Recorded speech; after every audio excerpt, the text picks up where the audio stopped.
Assalamu alaikum. Shalawama Islam to all the Moors.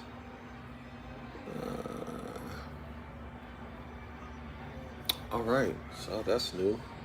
Okay, so let's get started. I am Dr. Yasapa. Welcome to the free astro theology course.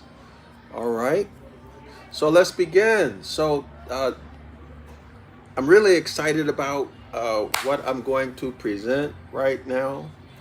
I think it's probably what a lot of people have been waiting for and wanting to hear, especially since I've been doing the astro theology over the last couple of years.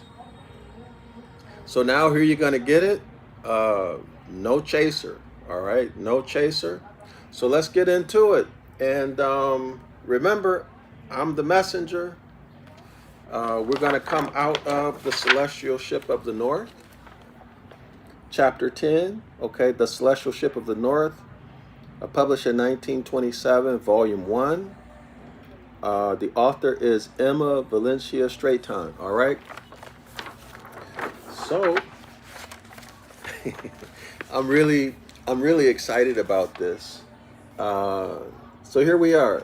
You can pause this on the replay, okay?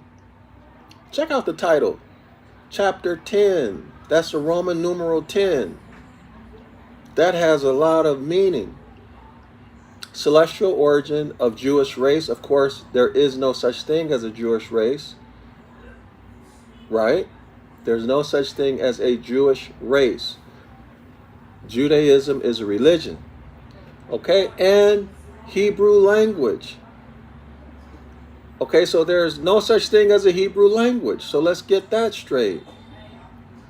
The language is Ancient Ibaryath. Some people refer to it as Paleo Hebrew. Others refer to it as Canaanite Phoenician or Phoenician Canaanite. Okay? All right. It's all the same thing. Okay, so this is not the biblical Hebrew, the block or squared pictographs with their grammar rules. And this is not modern Hebrew. They're different, okay? Biblical Hebrew, modern Hebrew, they are different, okay? So anyway, and then it says 7, 10, and 12. So you're going to get right now the original significancy of 7, 10, and 12. Now, y'all know 7, 10, and 12 appears everywhere. Okay, these are so-called sacred numbers. Now, y'all pause this on the replay. Don't mind my underlining and notes. That's how I study, okay? So it means something to me, but it probably doesn't mean anything to you, right? Okay, pause it on the replay. All right, so here we go. Now, X, also Roman numeral 10, also the Ta cross, also the Ta cross, also the Ta cross, Taurus the bull, the head of a bull, Ezekiel chapter 1, also correlate with Revelation. I don't remember if it's 12, maybe it's chapter 12, I don't remember. The head of a lion, correlate with Ezekiel chapter 1. Okay, these are the 4 living creatures, the Ta cross, all right? And then there is the head of an eagle, Scorpio, and then the head, of course, of a man, which is Aquarius. And so this is the Ta cross, and you would see our ancient ancestors, those pharaohs, standing like this, okay? And it appears to me, well, I guess I should not say our ancestors. Many, if not all of them, were hybrids, okay? So, of course, there are three lines of pharaohs. Okay, the last line being the human. Human is a contracted form of Han Uman, which is a half monkey, half man. All right, human is Han Uman. Anyway, there's much more to it than that. When you can look at the iconography and you see that they are hybrids. Okay, but anyway, let's keep it moving. So these would be the human pharaohs as opposed to the titans before the human pharaohs, which began with Menes. Menes was the first, sometime around 4000 to 4500, or even 4650 BCE, according to their timeline. Okay, y'all? Before Menes, it was the demigods or the titans who were the pharaohs. And then before the pharaohs, it was, I believe they referred to them as the gods. No, the giants. The giants. Let me check it, y'all, because for some reason it slipped my mind. Give me 1 second. I'm not going off topic. This all has to do with what we're talking about today. Okay? Y'all.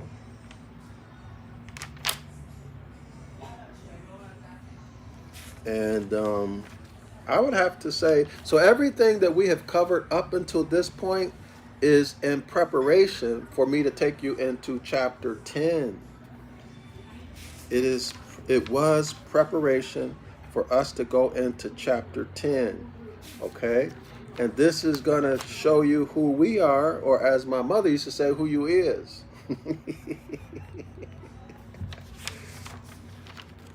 And I really miss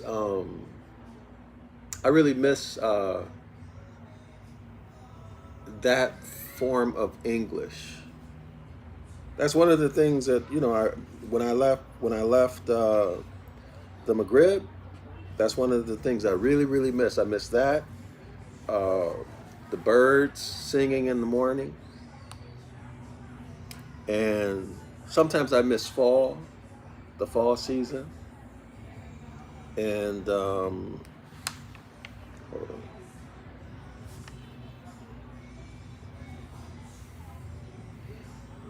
All right. Am I here?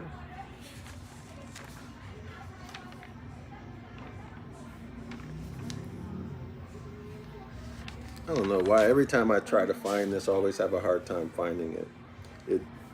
I guess I need to search for it more often. But y'all be patient because it's worth it.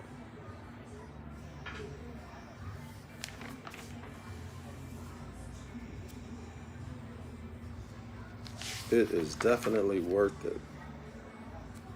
I know where it's at on the page. I just don't remember the page number.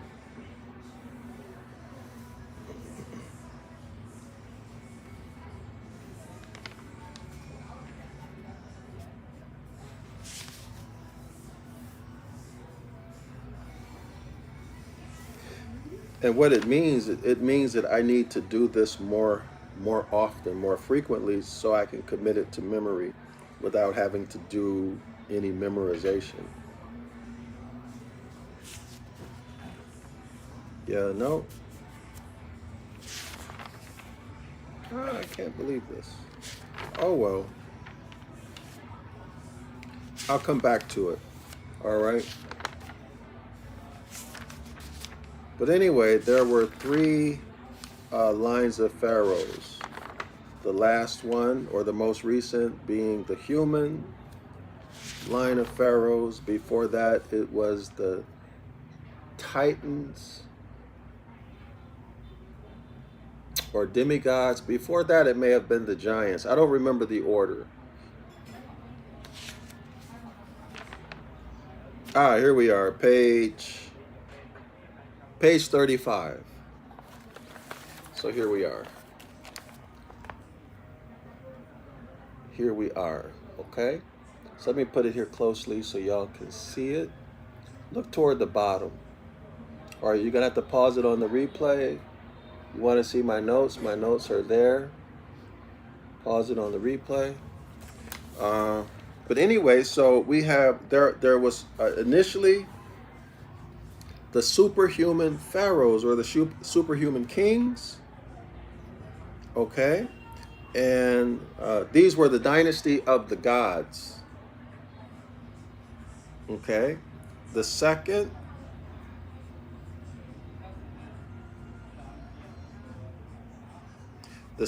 was the line of pharaohs who were demigods, also called heroes, also referred to as giants or titans. Okay, also referred to as titans. So gods, demigods slash titans slash giants. And then the third line, the human, which is Han Uman, in my opinion. Okay, in my opinion. All right. Okay, so now there we have it. Let's get into it.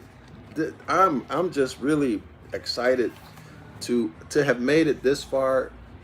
Um, if you've been following, if you've been following the classes that I've been doing, you should be able to follow along perfectly. Now, hold on. Let me take a look at something. I want to share something with you about the number 10 before we get started. So let's go into C and Bay. Now remember, 10 is a Roman numeral X, which is the Ta cross. Okay, the Ta cross, which are the four living creatures in Ezekiel chapter 1 and Revelation. And of course, it's beginning with Taurus, the head of a bull. The head of a bull. And in my opinion, well, not in my opinion, I know it to be a fact. This is when the hybrids, that's the zodiacal age that the hybrids came into power. In other words, that's the zodiacal age when the Solarites destroyed, defamed, degraded, libeled, and slandered the Sabian Moors.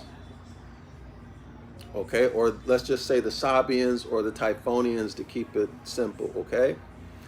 Destroyed that mindset, all right, of natural law, do no harm, circle 7, and of course, clock of destiny, reckoning time by the stars and reckoning reality. Okay, reckoning time by the stars and also reality, all right? The same way.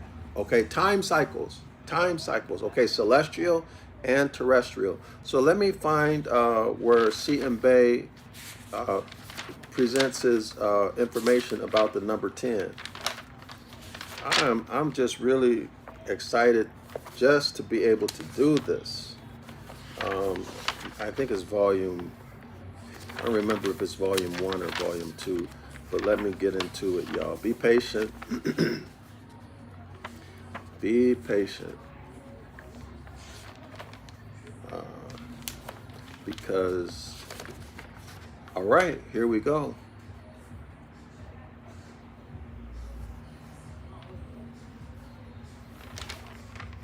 So I think I found it. Let me, my memory is telling me that there might be more on 10, but let me just present what I have found so far.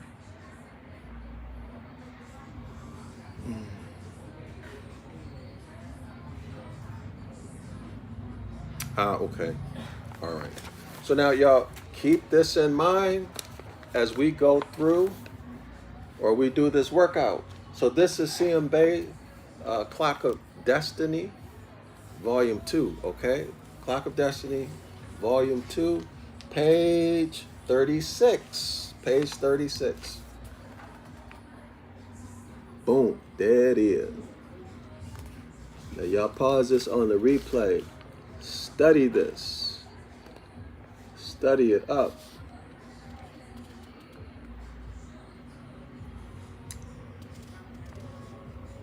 All right. Study this. y'all can see my notes. If you have any interest to see my notes, you can see them. So let's go back to the paragraph, okay? Y'all read that. Now remember, our topic right now is chapter 10, the celestial origin of the house of Yasharala, or the celestial origin of the Jewish race and the Hebrew language, the ancient Ibaryath, okay? And the origin of 7, 10, and 12. So let's get into it. We're going to open up with CM Bay. All right, so here we go, y'all.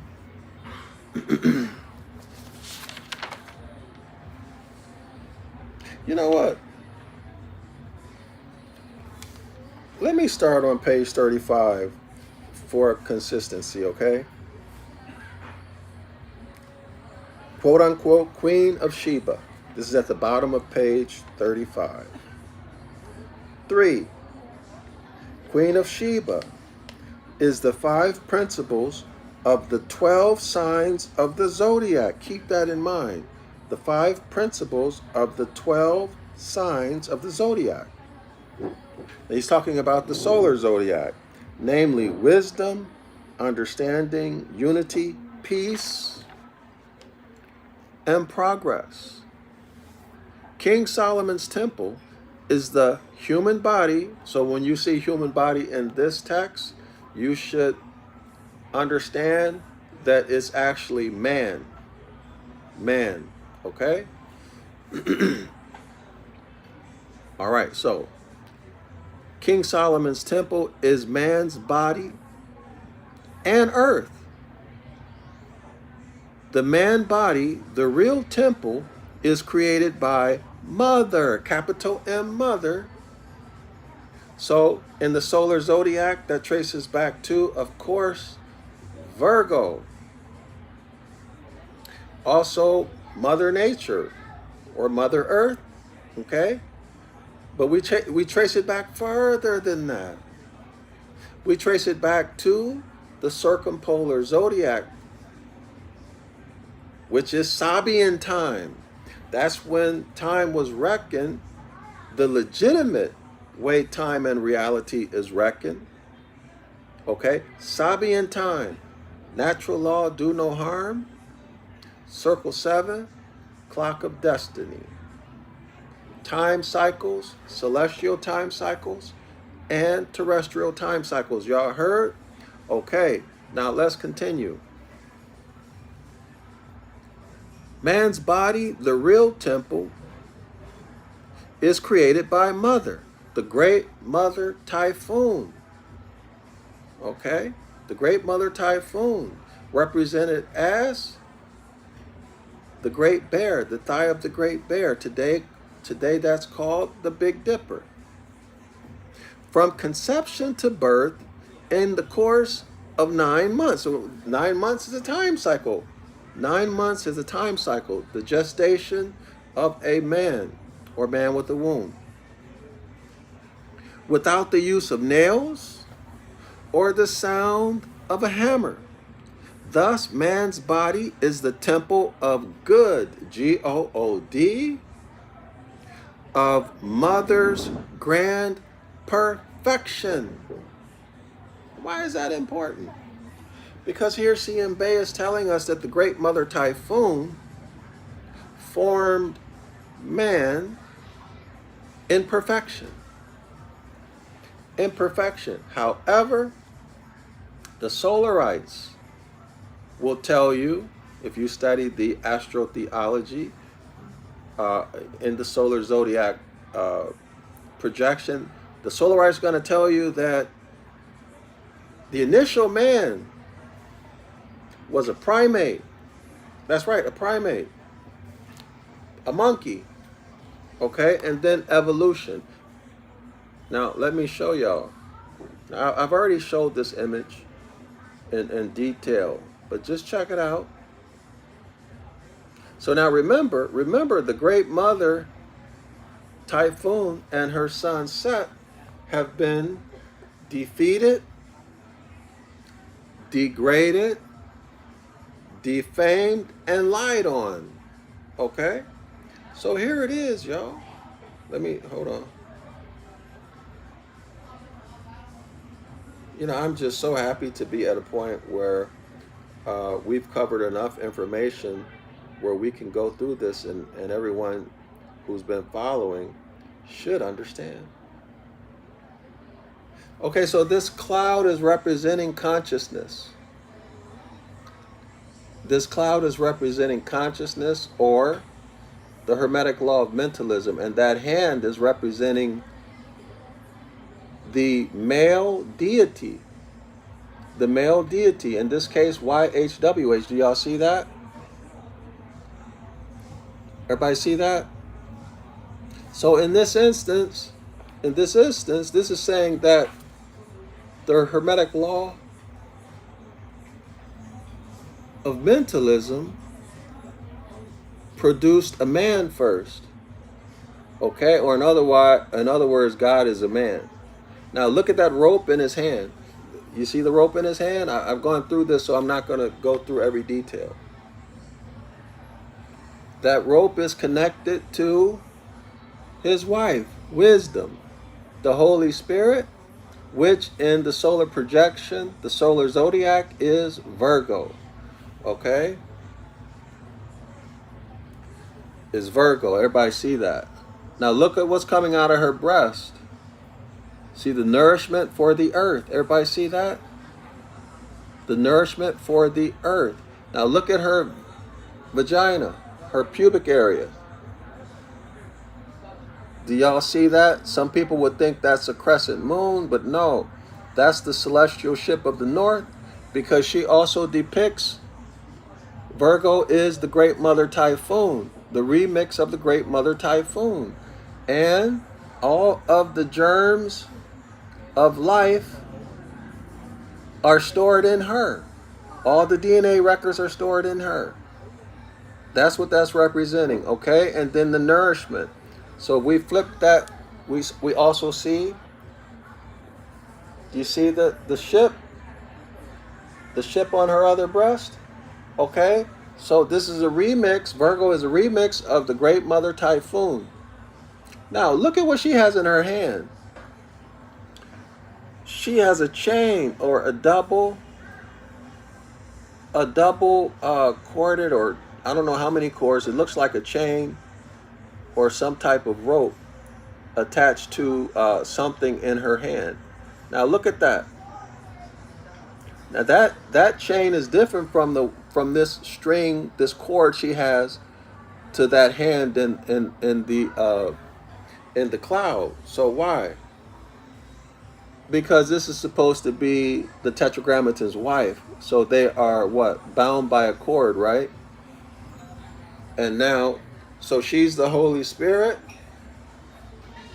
Now, look at that rope again. If you've already seen me do this, my apologies for you got to sit through it.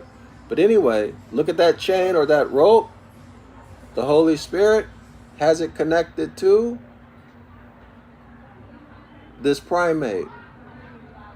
This would be the Sabians, the original man. Okay, the original man, Genesis chapter 2, verse 7. They depict this original man as a monkey, okay, who is actually, in fact, Soot. Soot, the dog star in the south. And they're saying that this original man was created as a primate, a monkey, y'all. And then man would evolve to become this group of beings who classify themselves as white people today. Okay? And so there you have it. Let's continue. All right, let's continue. Oh, where am I? Okay. So the man's body, the real temple, is created by mother. This would be, according to Sabian time, the Great Mother Typhoon. From conception to birth, the origin of the Jewish race. Okay, from conception to birth in the course of 9 months. 9 months again is a time cycle without the use of nails and the sound of a hammer. Why? Because it's all done through what? Intelligence. Intelligence, okay? Intelligence and vibration. Okay? The Hermetic law of vibration. Vibration. Okay? Of course, physical things are just conscious energy vibrating at a slower rate, so on and so forth. Okay, now let's continue. Thus, man's body is the temple of good, G-O-O-D, of mother's grand perfection, okay? Mother's grand perfection, not imperfection going to perfection. No, initial perfection, which is consistent with the laws of thermodynamics, okay? Systems, it's the first law of thermodynamics. Systems go from complex to less complex and not the reverse. So evolution is just not possible just based upon that scientific fact, period. Okay, so the temple of good, of mother's grand perfection, referred to in mystery. When you hear mystery, you already know this is solar, the solar zodiac, okay? Solar time, keeping time or reckoning time by the sun, all right? Okay, referred to in mystery as quote unquote God. So good, G-O-O-D, is referred to in the mystery schools as God. In other words, they're hiding it from you. Okay, they are hiding it from you. The union. So let's skip that last sentence. Let's go to the next heading. Origin of the term Mason. The term Mason is derived from womb, man, son. So it's three words: womb, man, son, meaning woman and son. Wo, W-H, is negative, womb, and man is positive. This is just negative and positive energy, anode and cathode. That's all it's talking about, okay? All right, so wo as in womb, that's negative, and man is positive. So what is this? This is a Hermetic law of gender, right, y'all? The Hermetic law of gender. The negative aspect is that energy in its function of creating and developing, forming and reforming and transforming. All right?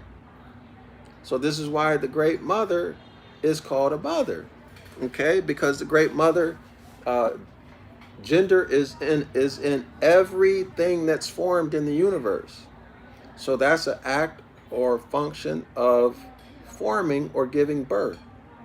And then also inside of us, the feminine would be likened to the subconscious mind, which controls our growth and development and our personality and our decline.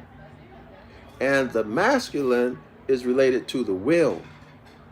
The will, that part of us that exists outside of the body, that exists outside of the physical body, the will, also associated with law, also associated with law. Okay, now let's continue.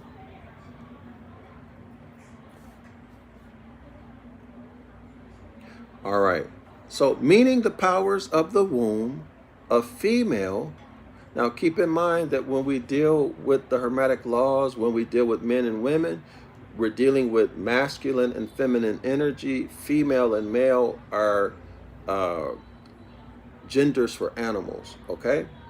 So the powers of the womb of female are responsible for the creation of sons in the course of 9 months, which makes women supreme master creators of both female and sons from unformed matter.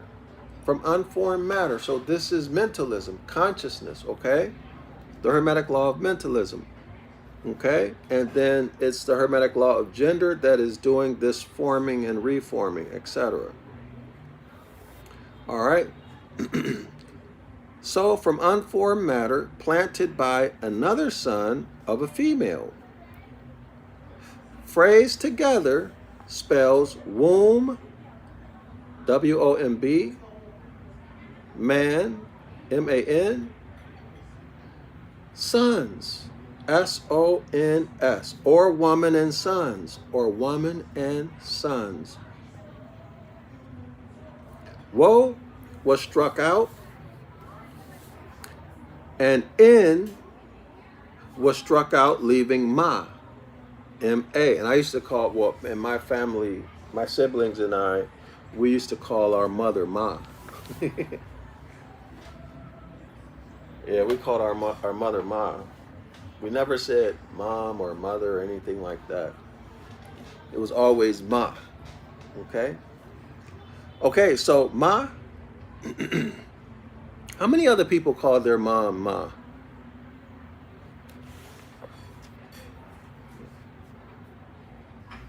Okay, leaving ma, phrased with son, which spells ma son or mason, M-A-S-O-N. Thus, woman, sons, and child reproduction comprise the great triangle, great triangle, 3 in 1, of universal supreme creation of man. So here's that triangle. Everybody see that? Let's continue.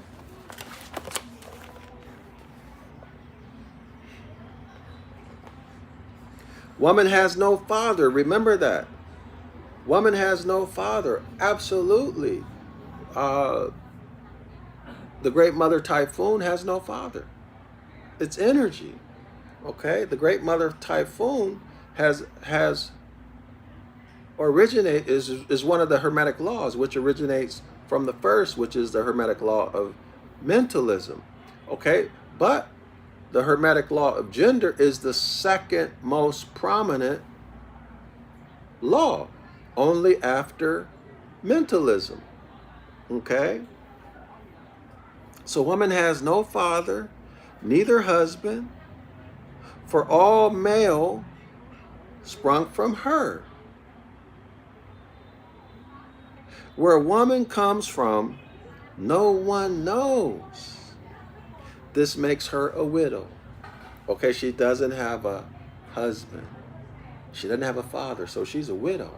But of course, we know where she comes from. We know that we're not talking about flesh and blood, gods, devils, and demons. We're talking about the laws that govern the universe. The Hermetic Law of gender has its origin in the first Hermetic Law, which is mentalism. Okay, and our ancestors described it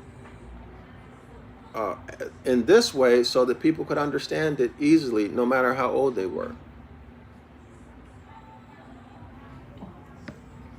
Okay, y'all? So let's continue. The cross is in reality the positive number. Y'all got that? The cross is in reality the positive number. Now, positive would be masculine, hermetically speaking, right? 10, which symbolizes X. 10, which symbolizes X. Okay, so this X is taking us, or is a remix of the 4 cardinal points, or not cardinal points, but the 4 points of the Big Dipper in the thigh of the Great Bear, right? The Big Dipper has a handle. Well, the Big Dipper is the thigh of the Great Bear. So it has a handle and a dipper. So those 4 stars that make up the dipper were remixed into the solar zodiac projection to be the 4 corners of the earth. All right? So also including the 4 living creatures. Okay, y'all? All right, that's the remix on that. So this is also the cross. This is the cross, the cardinal points. Can everybody see that? North, south, east, and west. The equinoctial line, the equinoxes, right? Vernal or spring and fall equinoxes, horizontal. And then vertical, the solstitial line, winter and summer solstice. Or we have what? Longitude and latitude, the crossing points. Everybody got that? Which are required for navigation. Okay? And of course, other things too that CM Bay talks about. But anyway, let's keep it going. So the cross in reality is the positive number 10, which symbolizes X or a cross plus or the level and plumb. So here we are again. Everybody see the cross? And then the level and the plumb. Positive is the vertical line, and then negative is the horizontal line. In other words, the solstitial line and the equinoctial line. And then here we see the cross, and this circle. The circle is the circle that our ancestors drew, or the boundary that our ancestors drew around that which is boundless. But then also circle 7 in Sabian time, which is the circumpolar zodiac circle, the thigh of the Great Bear, or today called the Big Dipper, revolves around the pole star, forming a circle. Okay, 360 degrees. Everybody see that? All right. So circles are prominent and very extremely prominent in our culture. And of course, we see the squared circle. Okay, here's the squared circle. Y'all see the 90-degree angles at the intersection of the vertical and horizontal, at the solstitial and equinoctial line. Everybody see that? So let me show y'all. In case you want to see my notes, I don't know if you can understand my notes, but you know, you're welcome to look at my notes. Okay? Everybody see that? It's actually very simple. If you take some time and review it and study it, if you can understand my notes especially, it should be very easy for you. Okay, so here we are. Y'all can study this on your own. Of course, I got my copy of this book from enforcetheconstitution.org, so y'all can get it there also. Okay, let me see what's happening with my are there any comments? Let's see.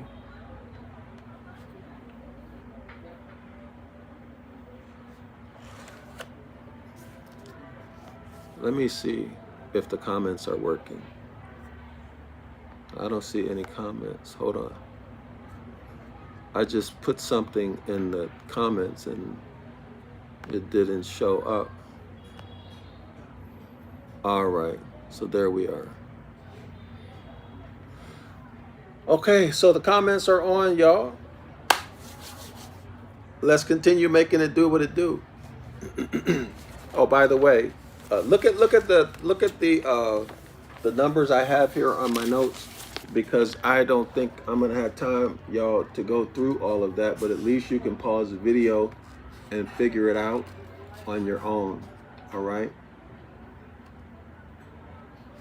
so pause the video. Y'all can study my notes and figure this out. Okay.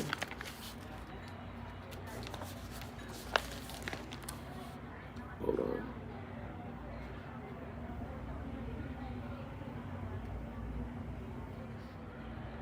All right, so I have the information about the triangle too. I don't know if y'all can see that.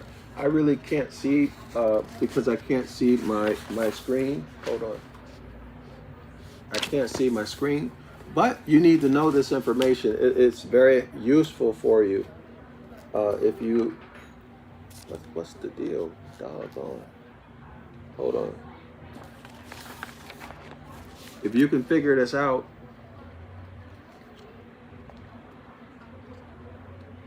do y'all see the image I drew of the Big Dipper? All right.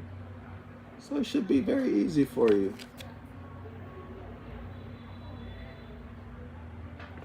All right, so let's keep it going.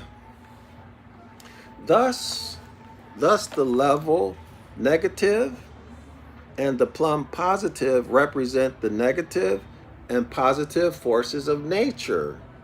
The negative and positive forces of nature, namely female and male, upon which the world took form. So this is the Hermetic law of gender, which is the Great Mother Typhoon. Do y'all see the clues that C and Bay left for us so that we can trace this back to Sabian time? Does everyone see that? I hope y'all can see it. I hope y'all can see it.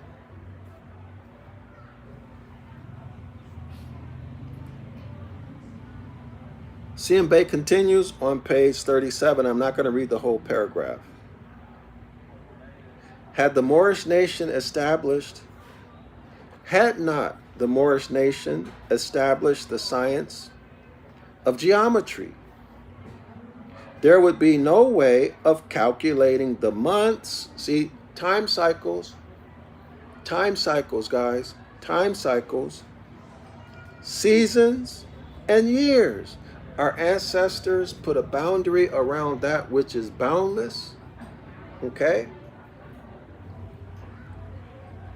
So at the North Celestial Pole, revolving around the pole star, right? And then they put a boundary from the North Pole Star to the South Pole Star, or North and South Celestial Poles, and they put a boundary around that, or a sphere. Okay, y'all? And the Big Dipper, the hand of the Big Dipper is the minute hand of the celestial clock, or the clock of destiny, I should call it. And Soot, the dog star in the south, is the hour hand,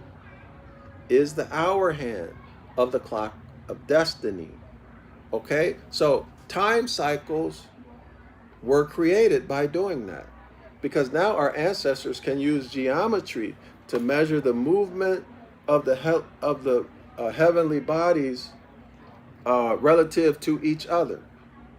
Okay, so this is what C and Bay is talking about, time cycles, and this is how they calculated or reckon time, and how they determine reality. Now remember, reality are those things that we can see, smell, taste, hear, and touch. In other words, those things that we can only experience with our senses. Clear? So if our senses are expanded throughout the entire universe, now we have a very accurate sense of reality, time cycles, okay? But if we're just narrowed in on natural phenomena on the earth, terrestrial cycles, and the sun along the ecliptic, now our view of reality is very limited. Do y'all see it? It's very limited. It's just a pinpoint in the vastness of space. Also, our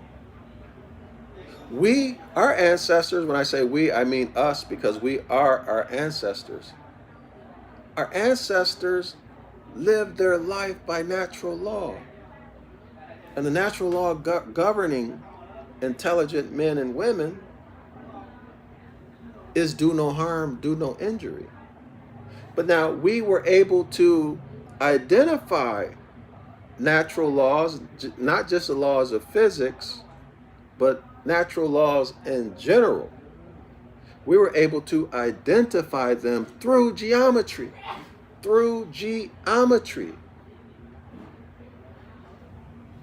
Whereas in the solar zodiac projection, reality for those who are on the outside of the house, Mark chapter 4, verse 12, for the masses of people, reality is based on religious dogmatic systems of belief.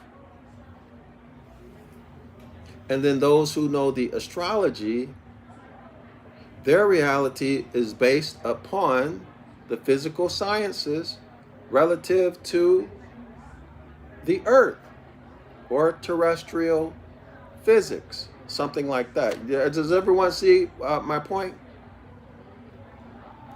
Okay, so let's continue.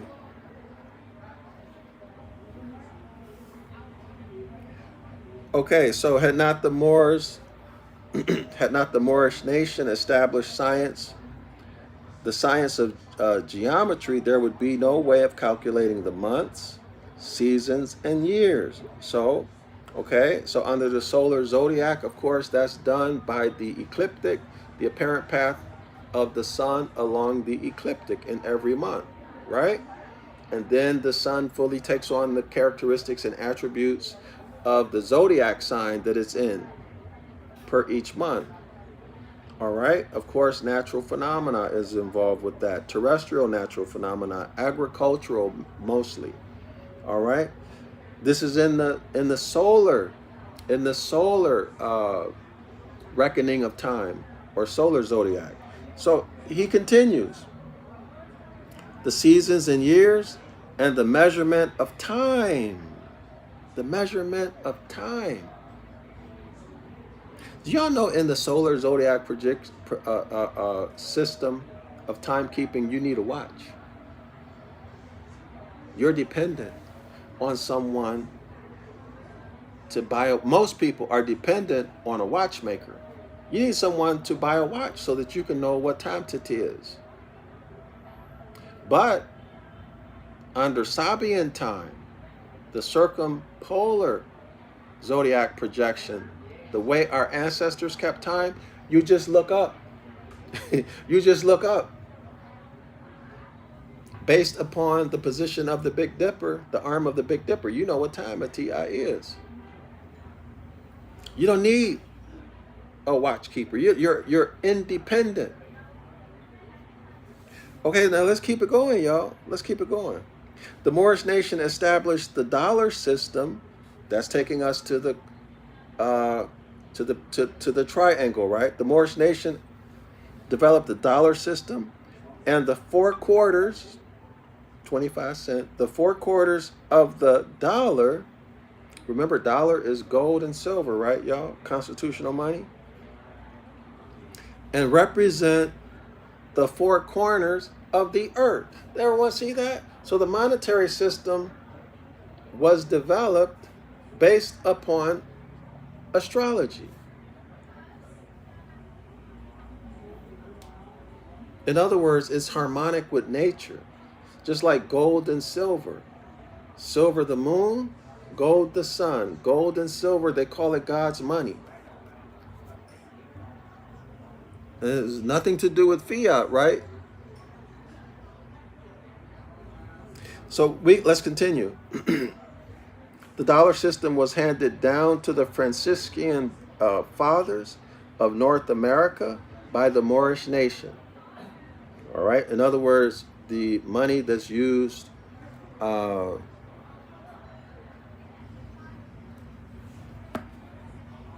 money, not the money, but constitutional money was handed down through the Moors.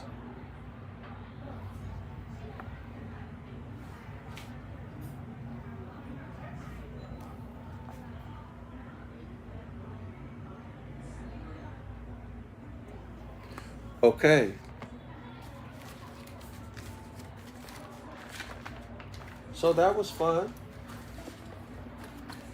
So I think well,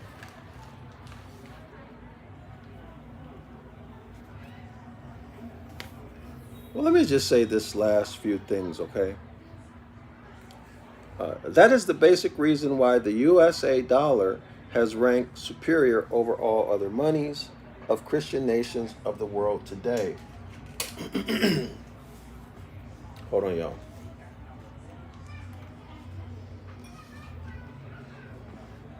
The 4 quarters of the USA Moorish dollar represent man's equality. Now, equality, that's what? These are the equinoctial points, where there's 12 hours of day and 12 hours of night. summer solstice, winter solstice. So these 4 points, or the 4 corners, spring equinox rather, and fall equinox, these are the points of equality: 12 hours of daylight, 12 hours of night. So that's 2 corners. And then the summer solstice and the winter solstice, these are the 4 corners that were remixed from the 4 stars that make up the Big Dipper, or the 4 corners of the universe, the 4 corners of the world. Everybody see that? Okay? So of course, at the fall and spring equinoxes, because there's 12 hours of day and 12 hours of night, this was remixed into the abstract concept of justice and equality. Everybody see that? All right. So represents man's equality, moral principle. What's the moral principle? Do no harm. Don't injure anyone. Okay? In order for there to be a case, there has to be an injured party, and there has to be an accuser, a real person, a real being, intelligent being, bringing the accusation, the injured party, who can stand to take responsibility if he's lying. Okay, take responsibility for punishment if he's lying. All right? Okay, so moral principle, justice. Again, Jesus is called justice at the fall equinox. Why? Because at the fall equinox, we get the harvest, and whatever a man sowed, that he shall also reap. There's no inequality with the sun. Y'all get it? So Jesus is justice. All right, you get whatever you reap in terms of the work you invested and the resources you invested, etc., into your harvest. Okay, you're going to get an equivalent or greater reward. All right, so justice, peace, economic and social progress on a universal scale. Does everyone see that? All right. Now, let's go into, that was fun. Oh, did I finish? No, I would, from page 43, Clock of Destiny 1. Hold on. Page 43, Clock of Destiny, Volume 1. Here we are. So let's go back to X, the Roman numeral X. See, scholars, this is why it's very, very, very good habit to make notes and write page numbers. And then, of course, to actually refer back to your notes. All right. So this is Clock of Destiny, Volume 1, page 42, page 43. So let's read it. How to solve the riddle of the universe. No, let's start with the cosmic yardstick. Okay, remember we're talking about measurement. Okay, time cycles. All right. 10 into 360 degrees equals 36 times. This division represents the 36 inches of the yard of the measurement of material and geographical space. 3 times 12 equals 36, which reduces to the number 9 as 3 plus 6 equal 9. This number 10 represents the manifestation of the negative and positive forces of nature. Keep that in mind. Chapter 10. Okay, we're in chapter 10. We are in chapter 10. Let me show y'all.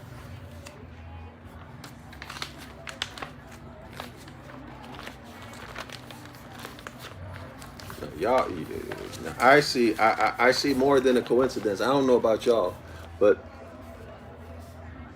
Okay, chapter 10, celestial origin of the house of Yasharala, or the Sabian Moors,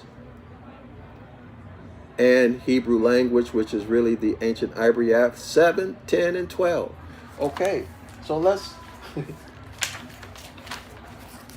continue.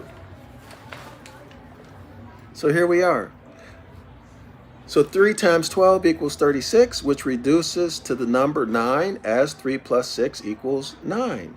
The number 10 represents the manifestation of the negative and the positive forces of nature.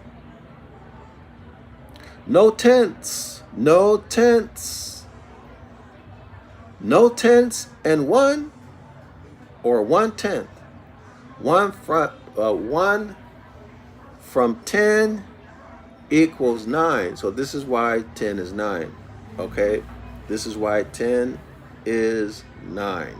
That's on page 42 of CM Bay's Clock of Destiny, Volume 1. Remember that in case you want to come back to it. That's why 10 is 9. Okay, how to solve the riddle of the universe.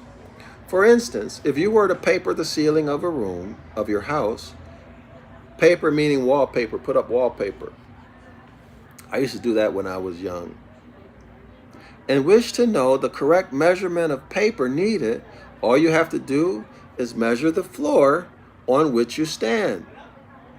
So also, if you wish to know the correct measurement of the entire universe, this is the geometry, right? The whole of creation, the whole of creation, space and time. So what is he talking about? He's talking about the transformation of mental energy or consciousness into physical things, including sunlight. Sunlight is physical. Okay, y'all? This is what he's talking about. So this involves also the Hermetic law of vibration. So let's continue. So if you wish to know the correct measurement of the entire universe, the whole creation, space and time,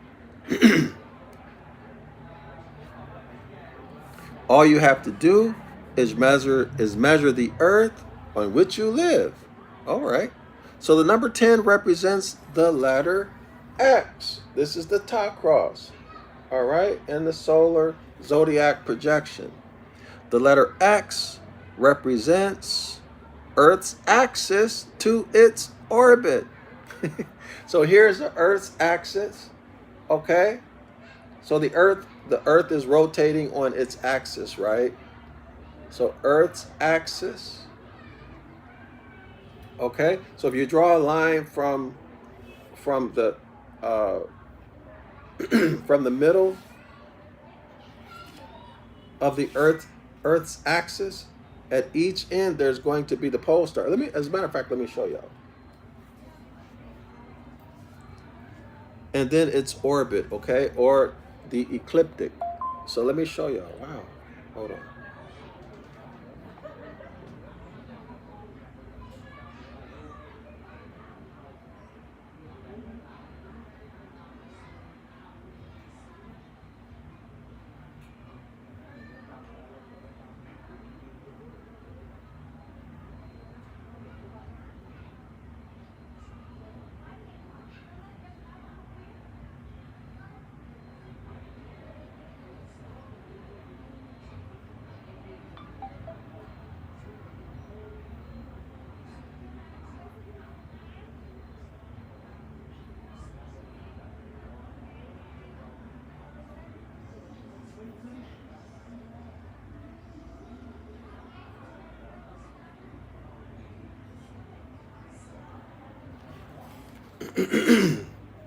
So here you see an example of Earth's axis. Everybody see that?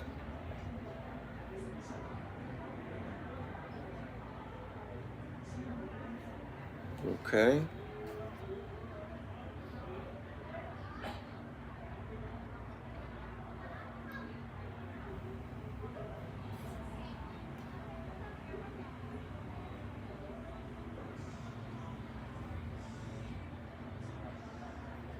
One second. So y'all take a look at this image. So this is Earth's orbit around the sun according to this model. I know a lot of people disagree with this model. And you can also see the Earth rotating on its axis on these images. Okay?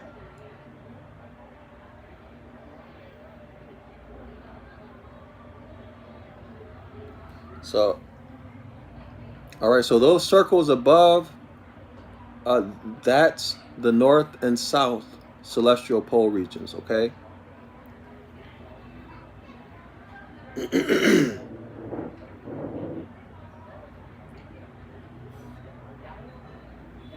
And the blue line is its orbit. That's Earth's orbit, okay? So the letter X represents Earth's axis to its orbit during its annual revolution of 360 degrees, the quote-unquote level and the plumb. So the X represents the level and the plumb, masculine and feminine energy. Okay, so let's continue. Hold on. Let me see if I can find a better image. Ah, yeah. This one looks good. Okay, so here we are. Do you guys see the oblique or tilted line? That's Earth's axis. Do y'all see the circle here?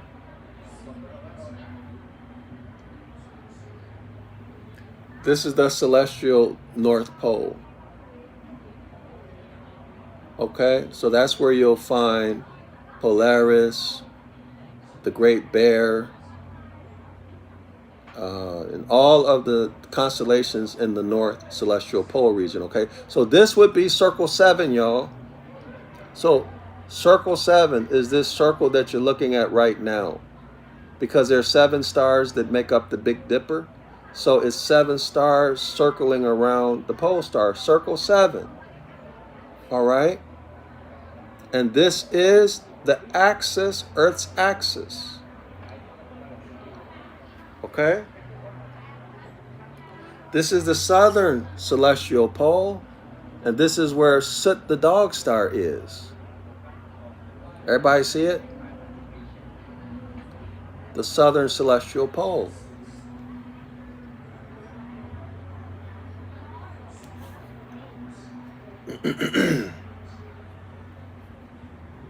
Hold on.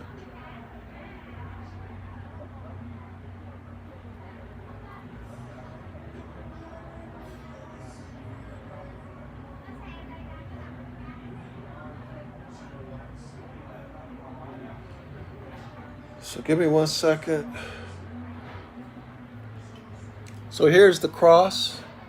Y'all see the solstitial line and the equinoctial line? Do y'all see the cross with the central sun in the middle? Okay, the 4 cardinal points. Do y'all see that cross? All right. So I'm looking for a good image that shows the Earth's, here we are. Take a look. Got it. If I can get this thing to stay still. Okay, look at Earth's axis and Earth's orbit. That white line is Earth's orbit, and the blue line is Earth's axis. This is the letter X, the number 10. Do y'all see it? There you have it. 10 is 9. There you have it. This is what CM Bay is talking about. Okay, X, let me read it again. The letter X represents the Earth's axis to its orbit during its annual revolution of 360 degrees. Now remember, 10 is 9. 3 plus 6 is 9.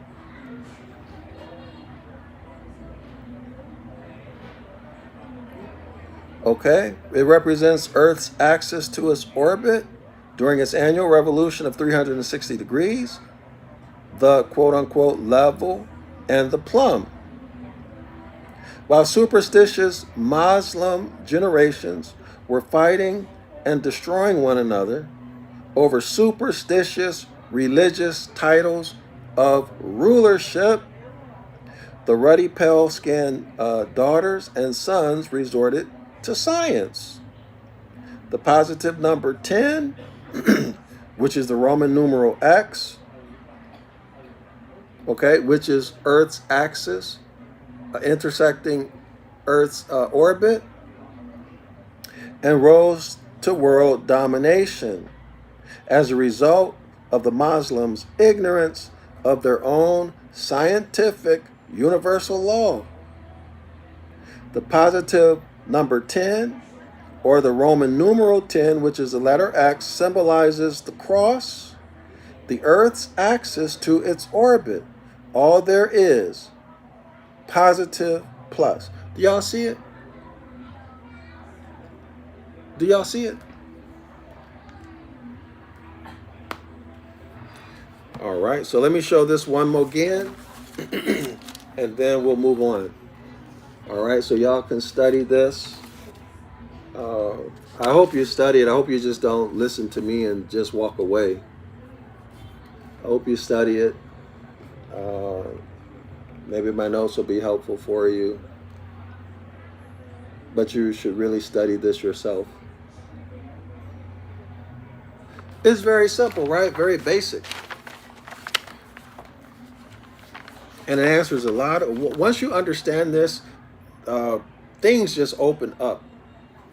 Scholars, everything just opens up. Okay, let's go back to volume 2. Okay, so here's that page again. All right. So there we are. Study, study, study. Okay, so here's what we just looked at.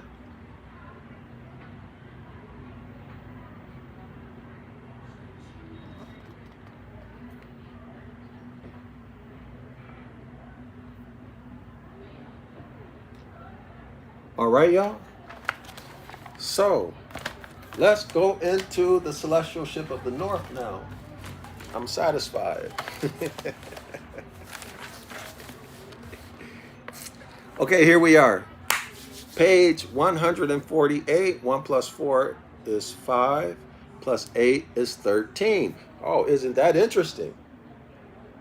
12 constellations in the solar zodiac projection plus the sun gives you 13.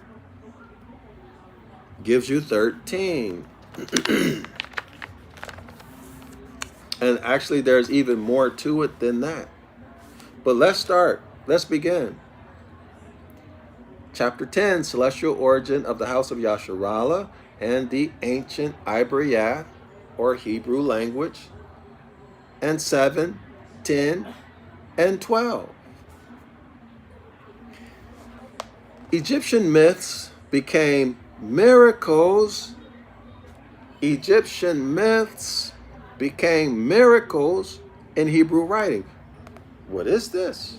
The myths were developed from the stories, the teaching tools that our ancestors developed to teach these laws that were derived using geometry,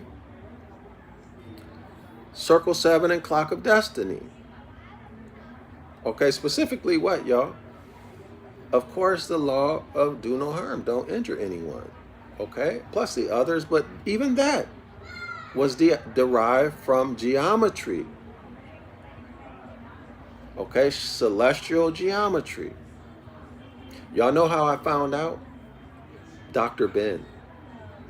Through Dr. Ben, yeah. Anyway, Egyptian myths became miracles in the Hebrew writings. The name miracle having been substituted through ignorance. Now, is the author here saying ignorance they didn't know, or ignorance meaning that they ignored it? They ignored the real meaning of the word, and they just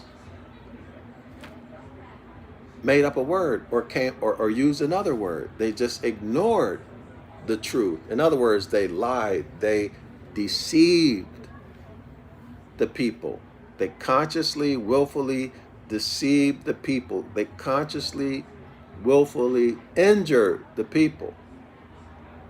Egyptian myths became miracles in the Hebrew writings.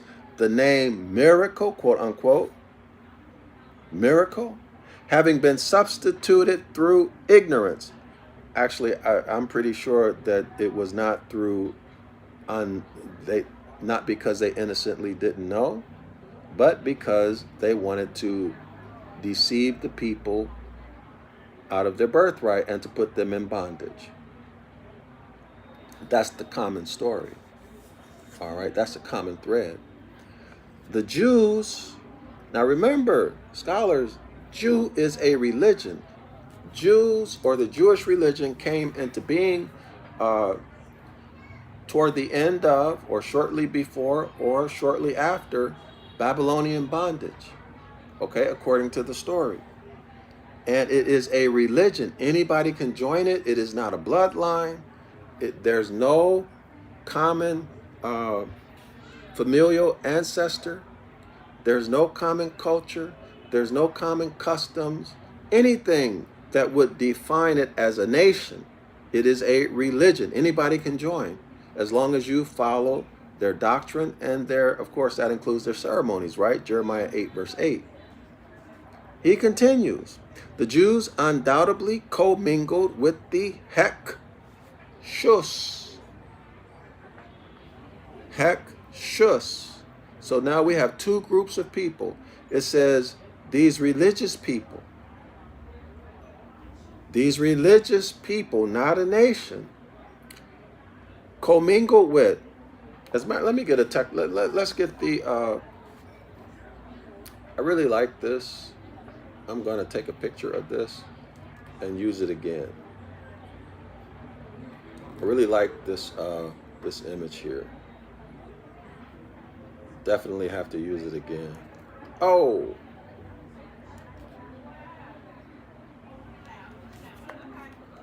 Do y'all see the X? Everybody see the X?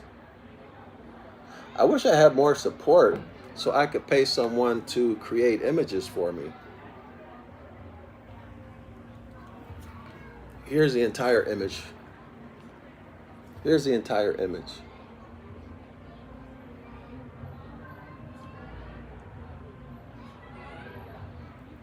All right, so that X is always present. It's eternal.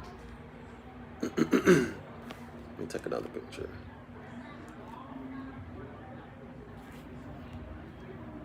Yeah. You could also see the cross in that. What am I? Oh, so let's get a definition for commingled, okay? It's always good to get definitions because in English there are so many nuances.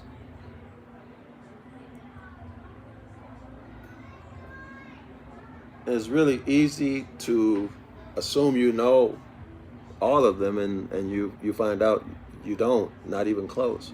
Okay, commingle, transitive verb, to become blended, to cause to blend together, to mix, to mingle together, to mix in one mass, or intimately to blend. That comes from American heritage. Y'all already know where this is going, right? Commingle means to mix money or other things that should have been kept separate. Oh, shit. This is in the Cambridge. Mixing things that should have been kept separate.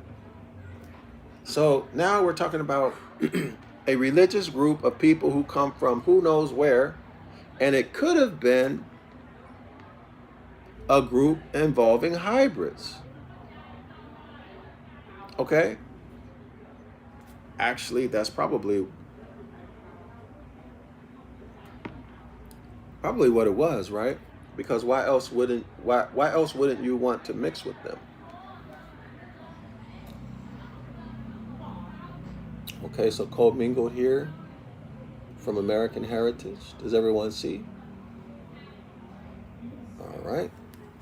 So let's see if we have any other nuances. To blend thoroughly into a harmonious whole.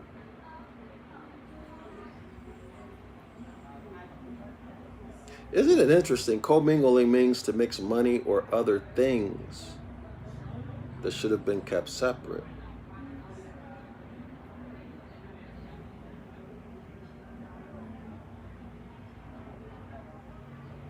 Look at this.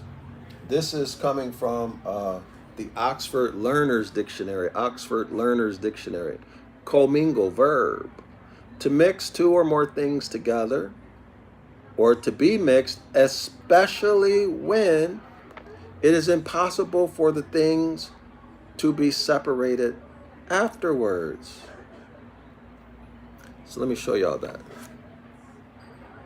So let's let the author develop her ideas. Okay, well, not her ideas, but her argument. Okay.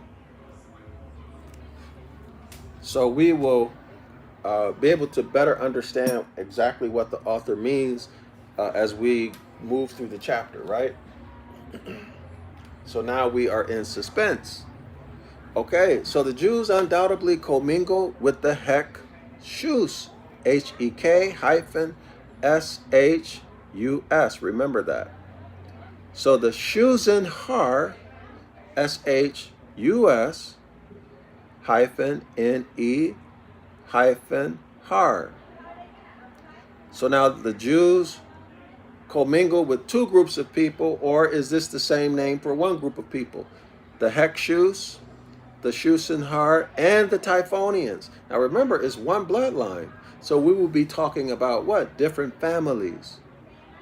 Different families, or today they might call it tribes, but different houses within the autochthonous Sabian Moors bloodline. Okay, that's all. Your uncles in them, okay, or your aunties in them, they kids. Right? Okay, so they were known as the quote-unquote mixed multitude. There you have it. Okay, there you have it. The commingling, mixed multitude in the Genesis story. That's what it sounds like. And the so-called shepherd kings, they were Typhonian and not of foreign birth. Wait, that's not what we were taught in church or with the Hebrew Israelites or in Judaism.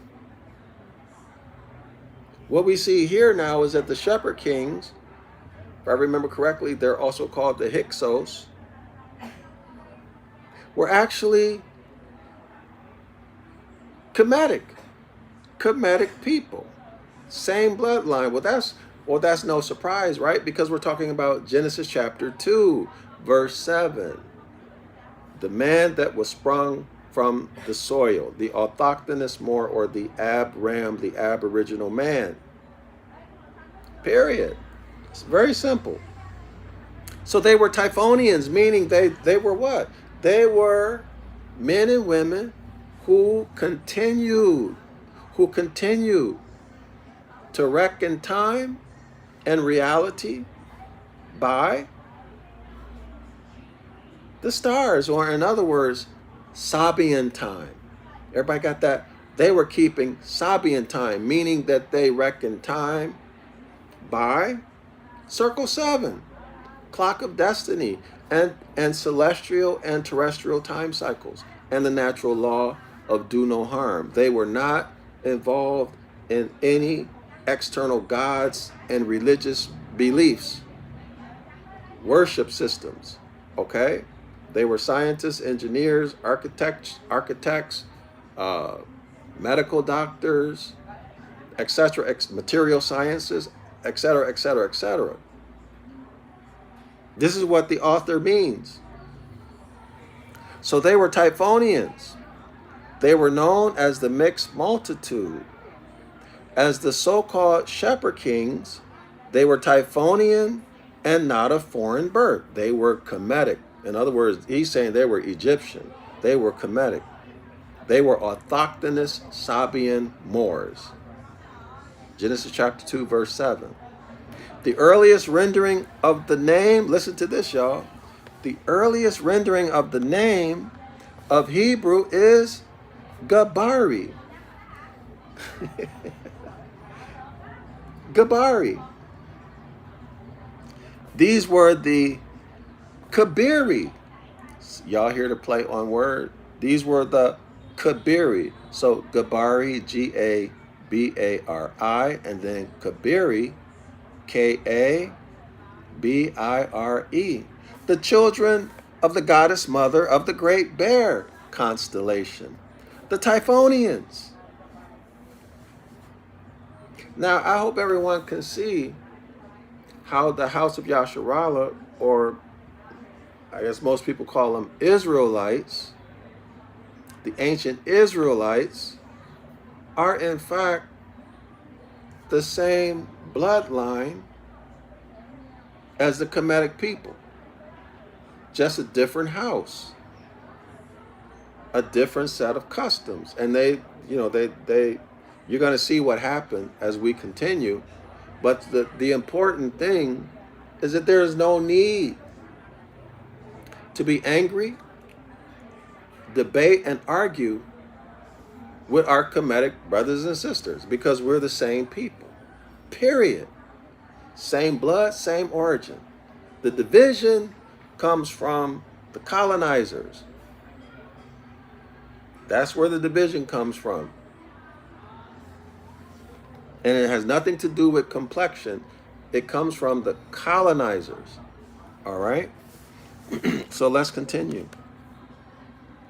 These were the people who looked just like you and I, were the Jeremiah 8:8 scribes. The initial scribes who wrote lies in the book of the law, okay? So the earliest rendering of the name Hebrew is Gabari. These were the Kabiri, the children of the goddess mother of the Great Bear constellation, the Typhonians, the great mother Typhoon, the celestial ship of the north, the circumpolar zodiac projection. That means that they, the house of Yasharala, kept Sabian time until they actually were tricked. And you're going to see where, according to the story, you're going to see what happened with Moses, okay? So now let's continue. And we'll get to that. I'll tell you a little bit more about that when we get there. The Hexus, who are the Hexos, the Hexus, also called the Hexos, were called the ancestors of the Israelites. The Hexu, let me repeat that. The Jew, the Hebrew, or the Israelite belonged to the pre-monumental cult of Set Typhon, the ancient Shusenhar. Let me repeat this. Now, y'all know Hebrew simplistically I'm paraphrasing, means those who crossed over. Now you know what they crossed over from. It was a celestial crossover. Okay, it was a celestial crossover. As above, so below, as below, so above. Man is thought made manifest from the soil, having his origin in the second star from the handle of the Big Dipper, or the thigh of the Great Bear, which is Mitzar. And from Mitzar, this thought, which is the function or activity of mentalism of the mind, is birthed through the womb of those four stars that make up the Dipper and the Big Dipper. Now, do you see the significance of those four corners? the four corners of the dipper being remixed into the four corners, north, south, east, and west, summer, winter solstice, spring, fall equinoxes, with the central sun and the cherubim, right? The cherubim. And then God, which is the S-U-N, sun, in the center. Okay? In the center. In other words, meaning where the lines intersect. Everyone see the significance of that right now? That's our story. That's our story. Okay? So our history certainly is written in the stars. And we're reading it. So let's continue. I need to repeat that because I like it so much. So the Jew, the Hebrew, remember, those that crossed over, not the water, but the celestial crossed over from thought. Man is thought made manifest from the soil. That's the crossover. That's the Hebrew. Okay?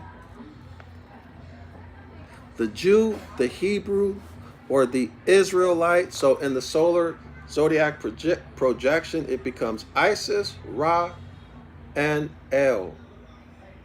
Isis, Ra, and El. And guess what, y'all? Isis is the great mother, remixed in the circumpolar zodiac. Isis is the great mother typhoon, right? Ra in the solar zodiac is the S-U-N sun, Sevic Ra, which in Sevic Ra is a remix of Soot, the dog star in the south celestial pole. Isis, Ra, and El. El, Elohim. If my memory serves me correctly, the Elohim traced back to the thigh of the Great Bear or the Big Dipper. This is our culture. This is our origin. The Hexus, Hexos, were called the ancestors of the Israelites. The Jew, the Hebrew, or the Israelite belong to the pre-monumental cult of Sut Typhoon. Now they're making it sound like a religion. We know it was not a religion because they were keeping Sabian time. Okay? They're keeping Sabian time. I hope that's clear. I hope it's clear. Pre-monumental Egypt. Pre-monumental Kemet, y'all.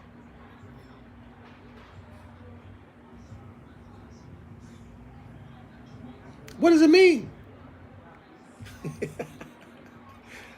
Pre-monumental allows us to put a time frame against it or on it. And once we can put it on a timeline, you better watch out if there are any lies, because we are going to catch you. You made a big mistake when you put something in the timeline. We're going to catch those lies and overturn them. And free. You don't have to pay me anything. But if you want to contribute to my work, feel free to do so. I would appreciate that greatly. Nothing feels better and motivates you more than when a creator sees that people appreciates his or her work, right? But anyway, let's keep it going. Okay, so Sut Typhoon, again, this would be the north and the south celestial pole. So what are we talking about, y'all? The clock of destiny. Right? The clock of destiny. The Great Mother Typhoon, the handle of what's today called the Big Dipper, or the thigh of the Great Bear, the leg. The thigh is the minute hand. And I've done videos to show how you can tell Circle 7 what time it is. And Soot, the dog star, in the south, the hour hand of the celestial clock of destiny. Sabian time, y'all. The ancient Shus and Har, okay? Sorry, y'all, don't get irritated with me. I got to read that sentence again. The Jew, the Hebrew, or the Israelite belonged to the pre-monumental cult of Sut Tai Fon. The ancient Shus and Har. The disk worshippers, these would be the Solarites. So now we know where we know what time frame we are in. We're in the transition. We're in that section of time when the Solarites conquer through warfare and birthright theft our ancient ancestors who kept Sabian time, who are now being referred to as the Shus and Har, who are also the Hexus and Hekshus, okay? So let's continue. The disk worshippers, theologically, y'all see that word, theologically? That's religion. The disk worshippers theologically have the same meaning as the Hexus. Where is this going, y'all? You must keep in mind, there are two groups in the solar zodiac projection. There are the elites, or these so-called in Freemasonry perfect men. They know that the whole solar religious game is BS. They know it's all BS. Okay? And they're operating by science. I'm not telling you about it. And then the masses of the people, they have taught dogmatic religion. And these masses of people are living their lives based upon religious beliefs, totally out of harmony with nature. Totally ignorant. Even educated people, ignorant about these basic things that we're dealing with here. Okay, y'all? So we have two groups of people. All right? When we talk about the disk worshippers, there's worshippers who, they're not worshiping anything. They're dealing with science. And then, so in other words, Mark chapter 4, verse 12, JC and his disciples who are in the inside of the house, they know the score about astrotheology and science. And then those on the outside of the house who are intentionally injured, intentionally harmed, as JC says out of his own mouth, so that they will be in a perpetual servitude status, perpetual debtors. No possibility of being saved or becoming creditors, or civically speaking, taking back their birthright. They'd always be in bondage, okay? To the benefit of those who are in the inside of the house, the ecclesiastical class who knows that the solar religions are a hustle and that they need to use science, okay, in order to get through this life happily and successfully, all right? Especially the Hermetic Law of Gender, which is what they abuse and use to control the masses. It's called psychological warfare, okay, or psychic attacks. All right, y'all, let's continue. So this worshippers theologically have the same meaning as the Hexos. Now he says they have the same meaning. That's very interesting. Why didn't she say the same nationality? Let's continue reading. The Hekshus and Jews were identical, and with the Shusenhars were worshippers of the god Har, H-A-R, or Sut. Well, there we have it, y'all. Har is Sut. S-U-T, whether as the sun, S-U-N, or the S-O-N. Now, if it's S-O-N, sun, it's Sabian time. If it's S-U-N, it's solar time. Okay, so S-U-N would be the solar zodiac and the solar religions. Clear?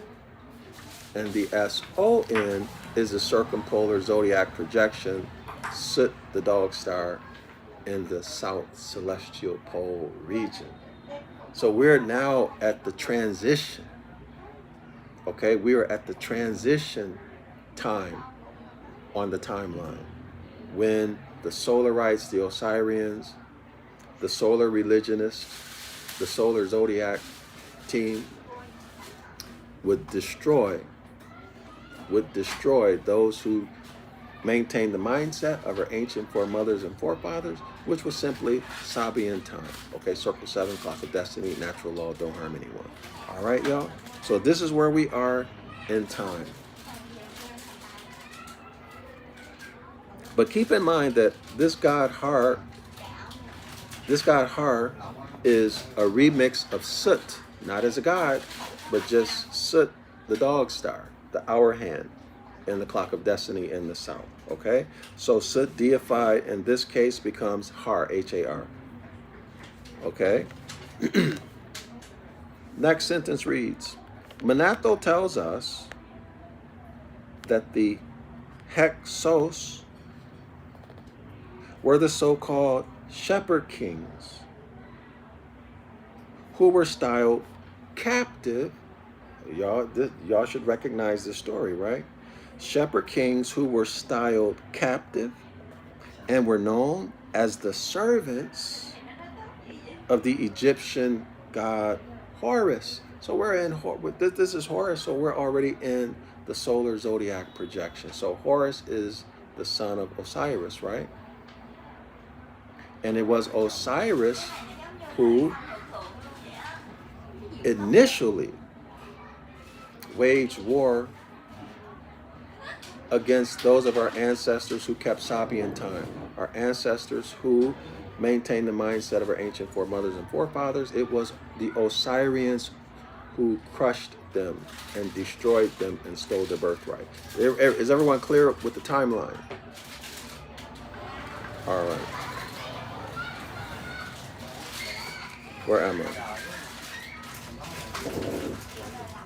Okay, so they were finally driven into a city called Avaris. They were driven into a city called Avaris. Their efforts to hold Avaris being futile, they were not able to hold it. They were overthrown. Okay, they were driven out. They departed from Egypt. They're getting kicked out of Egypt. Okay? So they were attacked by the Solarites.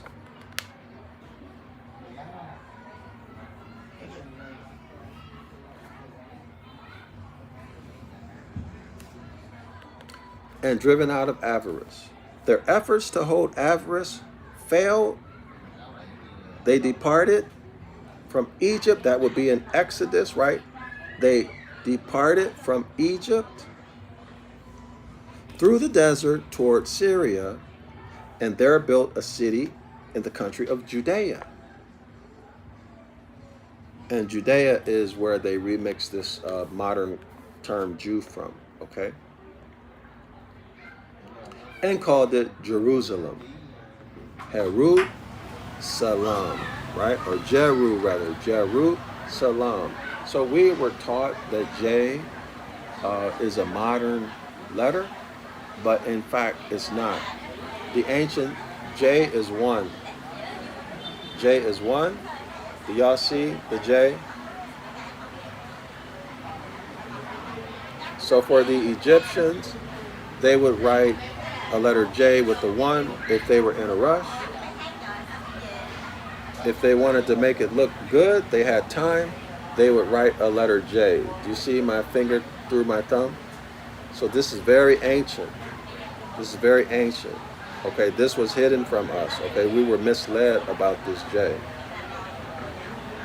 All right.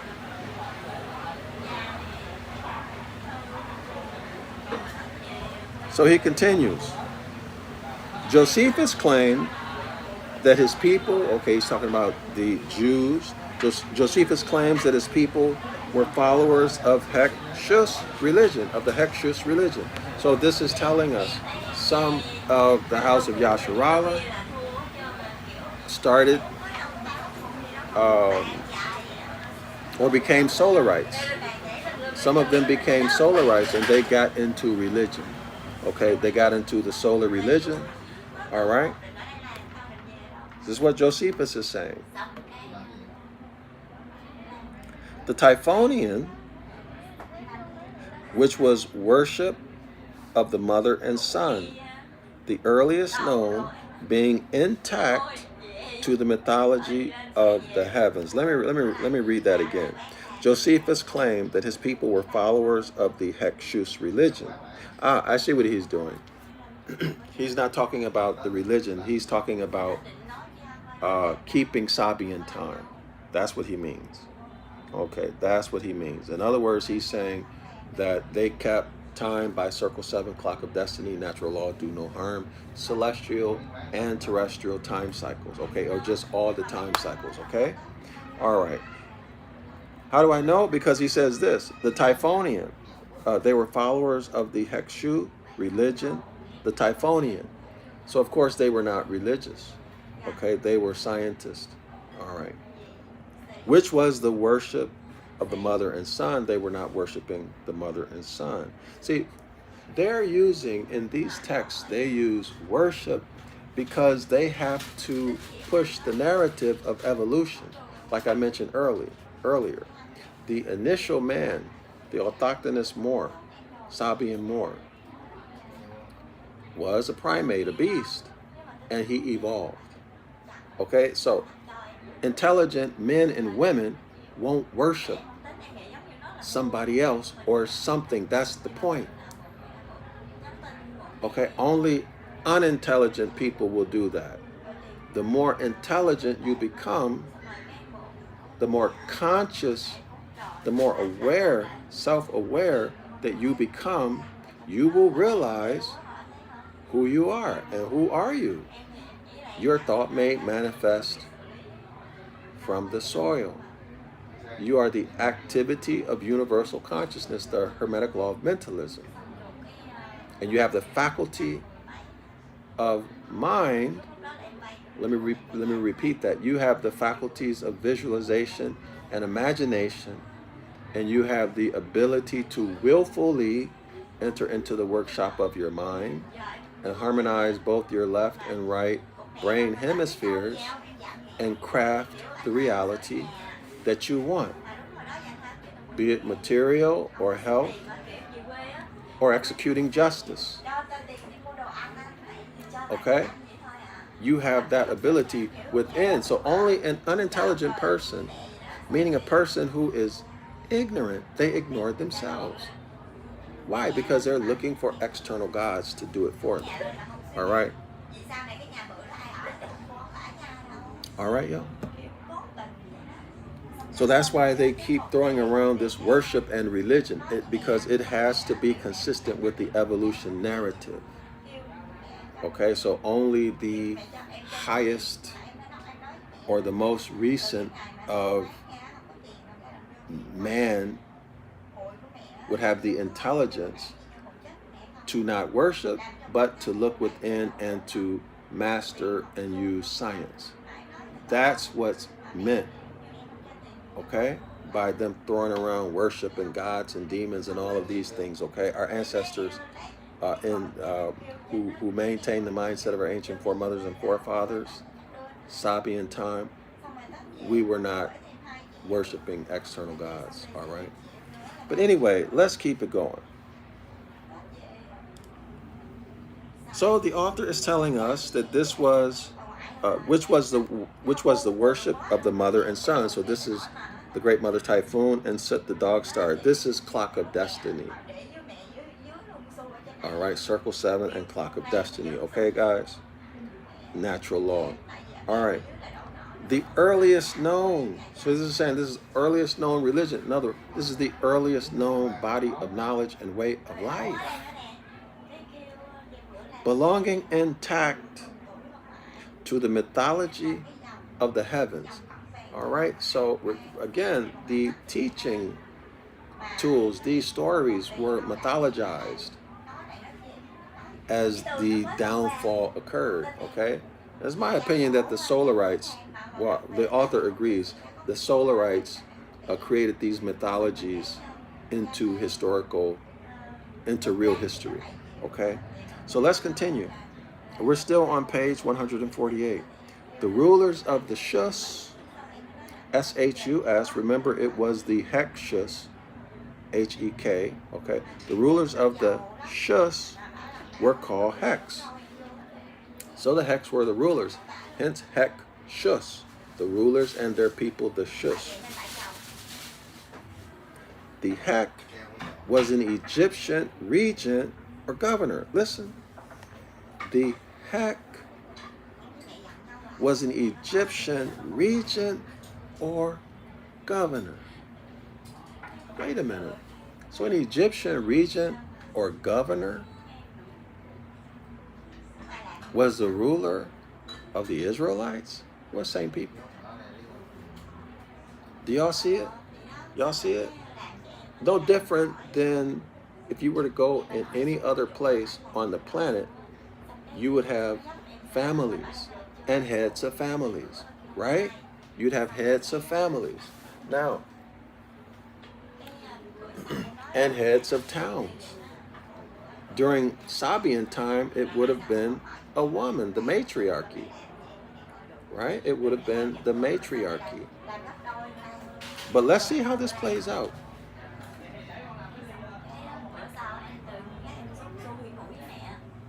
Their food smells good. What is that? I'm hungry.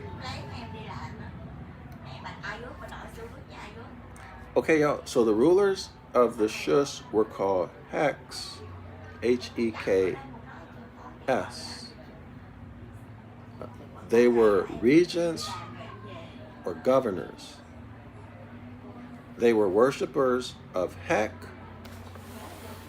who was the earlier Kek, K-A-K, god of darkness. Well, wait a minute. The Great Mother is depicted as intense or absolute darkness. And absolute darkness is the source of light. Absolute darkness is eternal. It's pure spirit.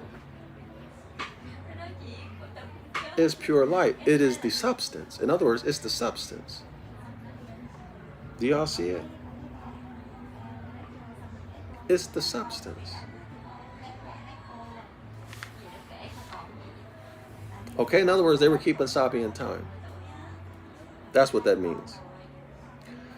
The Shusenhar did not cease with the reign of Menes, whom tradition claims was king or pharaoh about 4,560 BCE, following the divine dynasty. So the divine dynasties, remember, were the gods, capital G-O-D, the gods. That was the initial pharaonic dynasty, series of dynasties rather. Then there were the titans or the giants, also called demigods. And then finally, the last line of pharaonic dynasties would have been the humans, Menes being the first. Okay, now remember, Han-Uman is human is a contracted form of Han-Uman, which means colorable, okay, or the man that has no substance.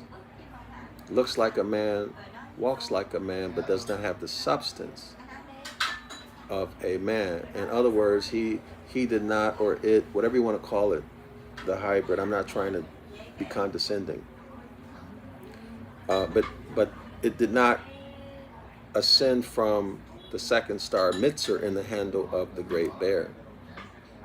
Okay, it did not ascend from there, and it was not birthed. It was not birthed from the 4 stars that make up the Dipper and the Big Dipper, which is the genetrix, the celestial genetrix. Okay, so it doesn't have that source, so it does not have substance.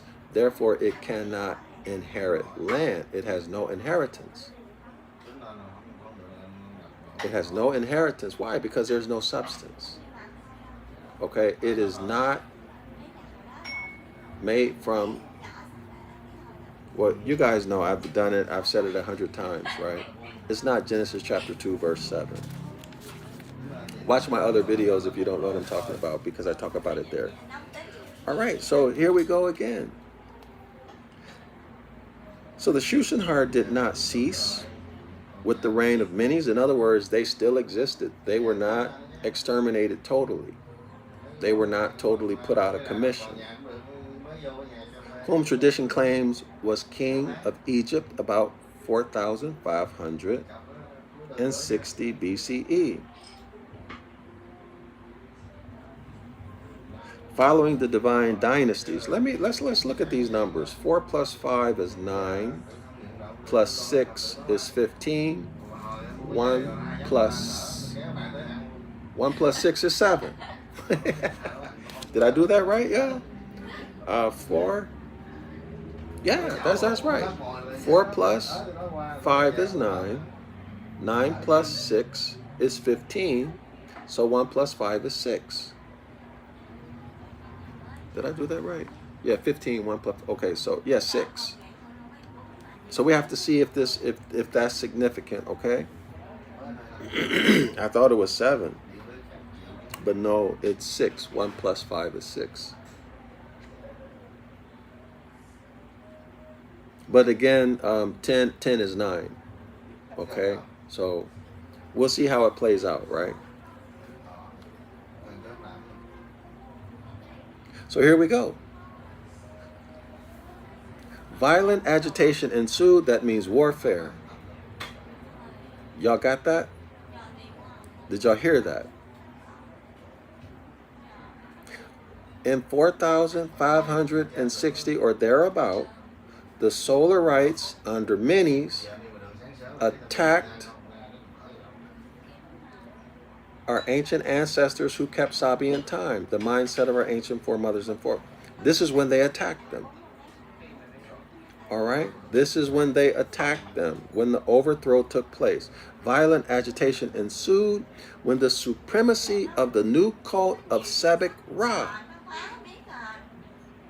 arrived and strove to replace the worship of the ancient sun, Sut, and Sebek the crocodile. Let's look at the footnote. Footnote number 1. In the adoption of the crocodile type, there was a custom in the town of Har. Remember, Shus and Har. Har is the town. So we're still dealing with the Shus. They were in the town Har. Okay? So the crocodile is the Great Mother Typhoon.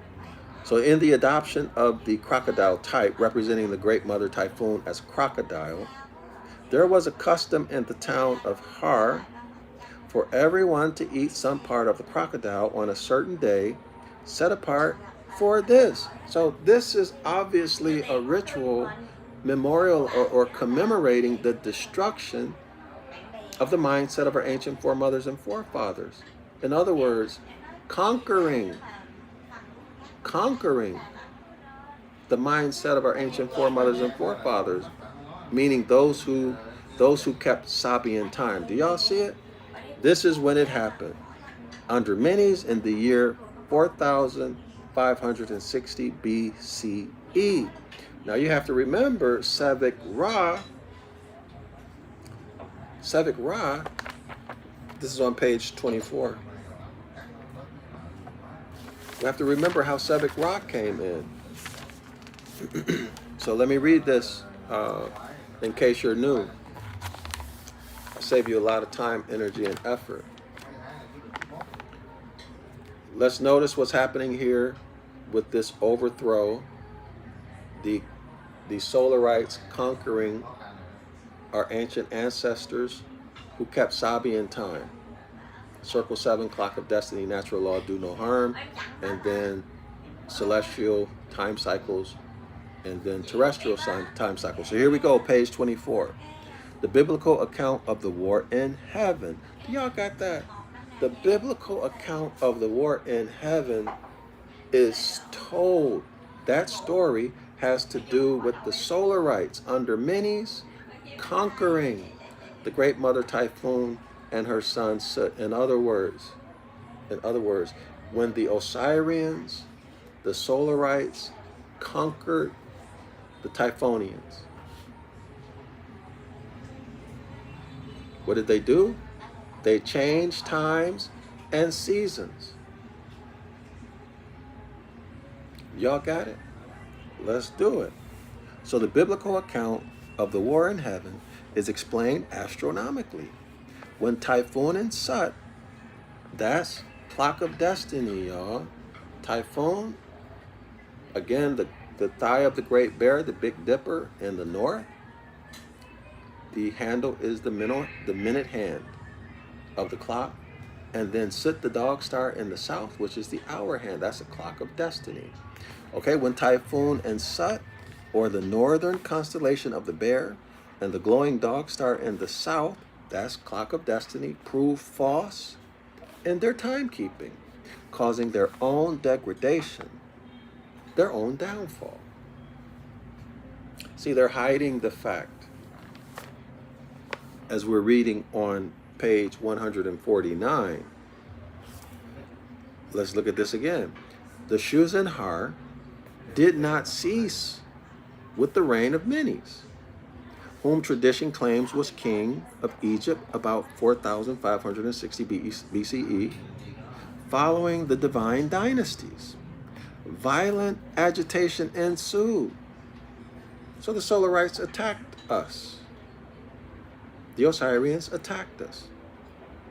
Violent agitation, that's a nice way of saying warfare, ensued when the supremacy of the new cult of Sebek Ra arrived and strove to replace the worship of the ancient sun Sut. And Sebek, remember Sebek is a remix of Sut before it becomes Sebek Ra. We're going to read that on page 24. Okay? And Sebek the crocodile. So let's go back to it. All right. This was all, back on page 24, Celestial Ship of the North. This was also brought about by the change in Earth's axis, which had gradually pointed to a star other than the one around which it had been revolving. Now, as I mentioned in the other videos, when you look at the temple wall in Dendera, there were 8 changes of the pole star already recorded. And our ancient ancestors had been keeping time, circle 7, clock of destiny, natural law, time cycles, for hundreds of thousands, millions, if not billions or more years. Never a problem. Until now, the Osirians, the Solarites, say it's a problem. So it's an excuse and alibi to wage war against them. I hope everyone understands this. This was also brought about by the change in Earth's axis, which had gradually pointed to a star other than the one around which it had been revolving. So I showed you guys the pole, that the Earth's axis. Okay, I'll show it again in a second. It was the Egyptian Osirians who cast out and condemned the ancient Typhoon. Y'all got that? They cast out and condemned violently through warfare. And who changed, this is the Osirians, changed the star god into Sebek Ra. The star god, of course, is Sut, right? The firstborn son of the great mother Typhoon. Okay? And who changed the star god into Sebek Ra, Ra the sun god. They then placed upon his head a pillar of horns. This correlates with the Moses story. Moses coming out of the mountains with his face shining. Some Bibles used to say horns in his head, but then you see iconography, statues with Moses having horns. This is what it's talking about. Okay? With a pair of horns, and he became the ram or lamb symbolized in the zodiacal sign Aries. Do y'all see it now? Everybody see that? And when the Escheat sun passed into Aries, Aries became typical of the change from one pole star to another. So they just remixed the whole thing. So when the Escheat sun goes through each of the 12 zodiacal ages, it returns back to Aries. That's called a great year, approximately I think 26,900 years. Something like that. Multiply 2,160 years that make up a zodiacal year, multiplied by 12, and that'll give you the great year. All right? So they just remixed it. They just remixed it. So in other words, what they're saying is that a pole star changes every, if I'm understanding this correctly, every 26,900 years or something like that. The pole star will change. It's equivalent to a solar zodiac year. They just remixed it. Nothing is new, just remixed. Does everyone see it? He continues. Listen to this.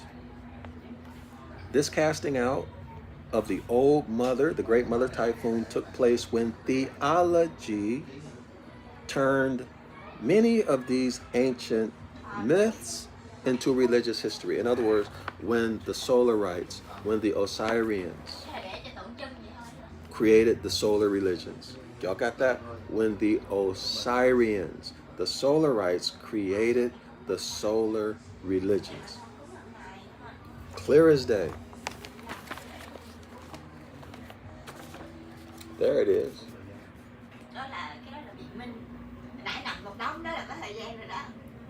So pause the video on the replay.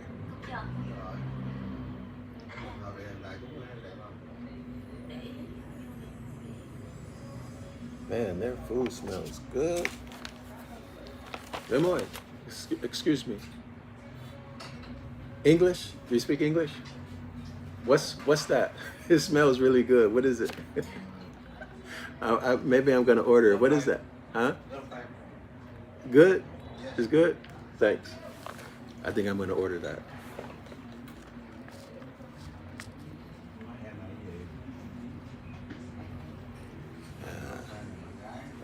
I'm telling y'all, that smells good. I'm gonna tell you, you know, one of the reasons why I'm in Vietnam, the food is so delicious.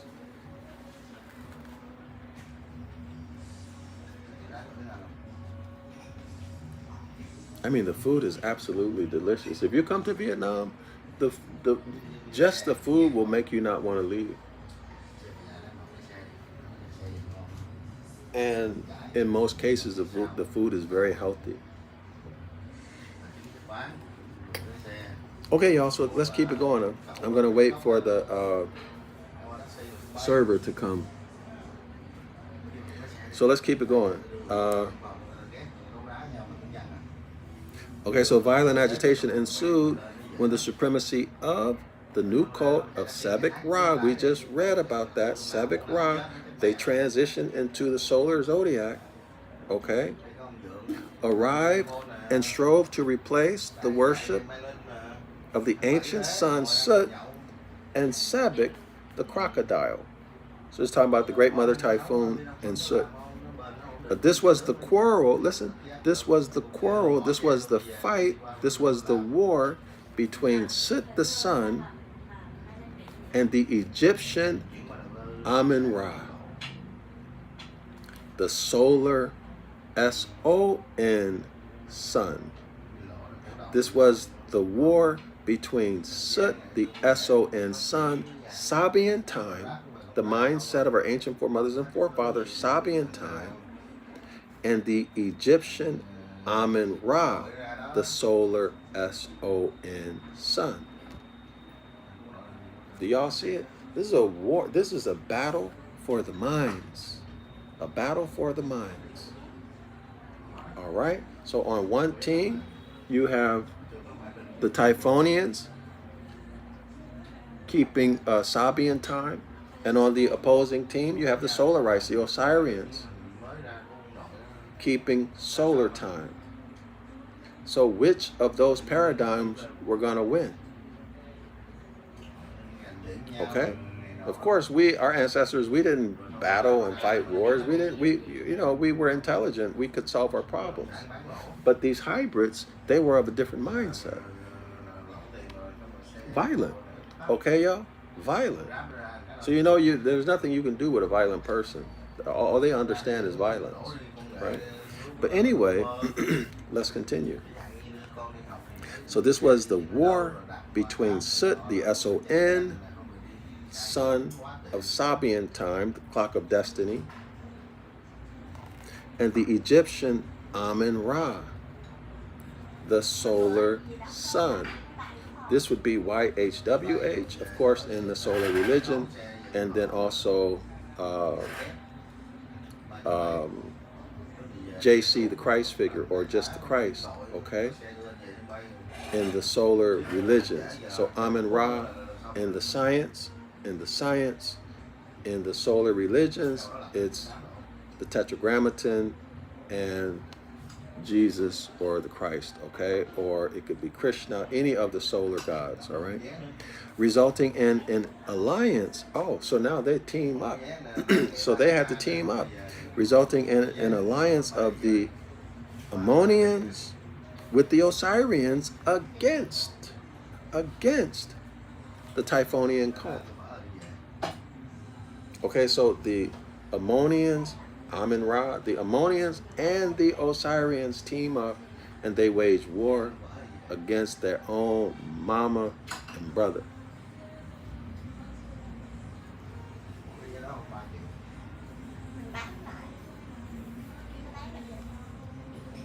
All right, y'all? Sebek personified the solar Ra, S-U-N. Do y'all got that? What they're saying is that Sebek was remixed into Ra, the S-U-N God. Clear? Clear? All right. Okay. Sut and his mother, belonging to Sabian time, were compelled to make way for the truer time keeping kept by the S-U-N sun. In other words, what they're saying is that those of our ancient ancestors who kept Sabian time, they lost the war. Okay? They lost the war. And as the author says on page as the author says on page 24, let me read it for y'all. When Typhon and Sut, or the northern constellation of the Great Bear, and the glowing dark star in the south, proved false in their time reckoning, causing their own degradation, causing their own downfall. Okay? So you see who did it. All right? The Osirians and the Ammonians, or the Amen-Ra followers. All right? Solar disk groups. Let's continue. Okay? So Sut and the great mother Typhon, belonging to or keeping time by circle 7, clock of destiny, were compelled to make way for the truer timekeeping kept by the S-U-N sun. Okay, y'all, we know that's BS. All right, they won the war, and so they can say whatever they want to say, right? Sut and his mother were as the angel Uriel poetically tells Enoch, quote unquote. Listen now, listen to this degradation. Remember on page 24? Causing their own degradation. Listen to the degradation. Sut and his mother were as the angel Uriel poetically tells Enoch, quote unquote, the stars which transgress the commandments of the Most High. The stars that transgressed the commandments of the Most High. Sut, the dog star in the south, and then of course, today the Big Dipper or the Thigh of the Great Bear, Clock of Destiny, Circle 7. These are the stars that transgressed the commandments of the Most High, or the Most High God. And this is us. These are the autochthonous Moors. This is the degradation of the Great Mother and everything that the Great Mother did that's natural in terms of intelligent people and life. Okay? That's why the solar zodiac is based upon light and darkness. Right, y'all? Light and darkness, black and white. Okay? The degradation of the Sabian Moors. So let's keep it going. At this time, vandalism ravaged, so the Osirians and the Ammonians began to destroy the monuments from which whole records of dynasties that had maintained the cult of Set Typhon were created. Who were these dynasties? These were the dynasties where the gods ruled, the first dynastic pharaohs, and then the second dynastic pharaohs, which were the demigods, the titans, the giants. So these human pharaohs began destroying all of those monuments. This is what the author is telling us. Well, only a savage, a beast, would do that. Someone who had nothing to do with their creation, right, y'all? And then also they destroyed them how? Flooding, building lakes, flooding them, tearing them apart, using the stone for, they're not coming. I'm going to go somewhere else and read. So all of these things. Okay, so what does this tell us? What does it tell us? The Egypt that's popular right now, that's solar. The ancient Sabians, you know, before 4,560, this would be in the Americas, and over in Africa, it would be Nubia and other parts, and of course, the borders that we know of today, the nation states, they're not ancient. They're not even, I think they came about in the mid to late 1800s. All right, so, and then there were no borders.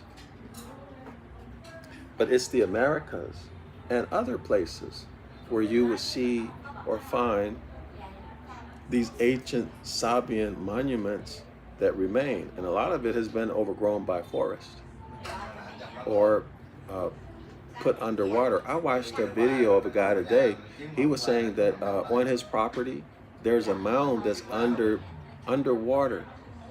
That's like 40 foot, I think he said 40 foot high and 60 feet wide, a long mound. I forgot how long he said it was. But anyway, these monuments are there. This is why they flooded. When they built the dam over in modern day Egypt, that's why they flooded those areas. To destroy and hide those monuments that told the story about the ancient Typhonians, Circle 7 Clock of Destiny, or Sabian time. Do y'all see it? Okay, so now let's continue.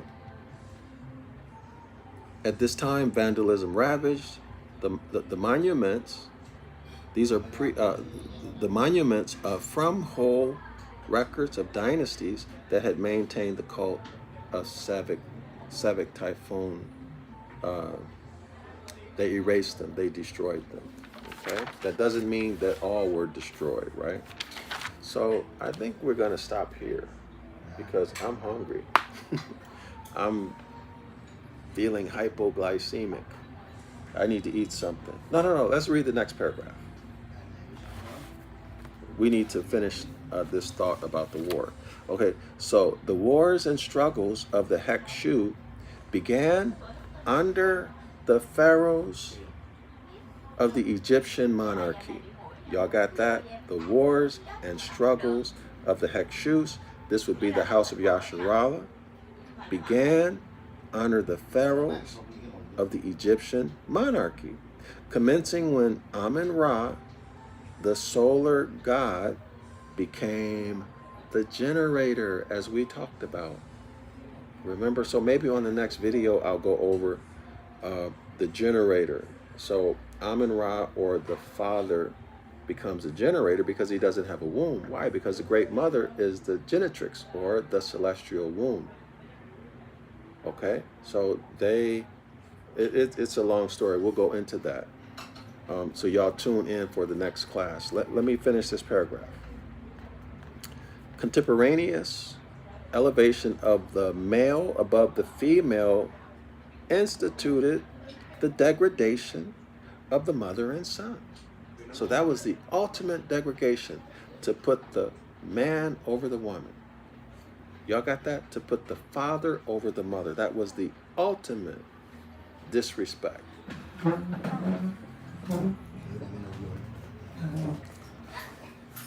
Whose cult before the fatherhood had been established was a worship embraced by the entire world under different names. In other words, the entire world dealt only with the matriarchy.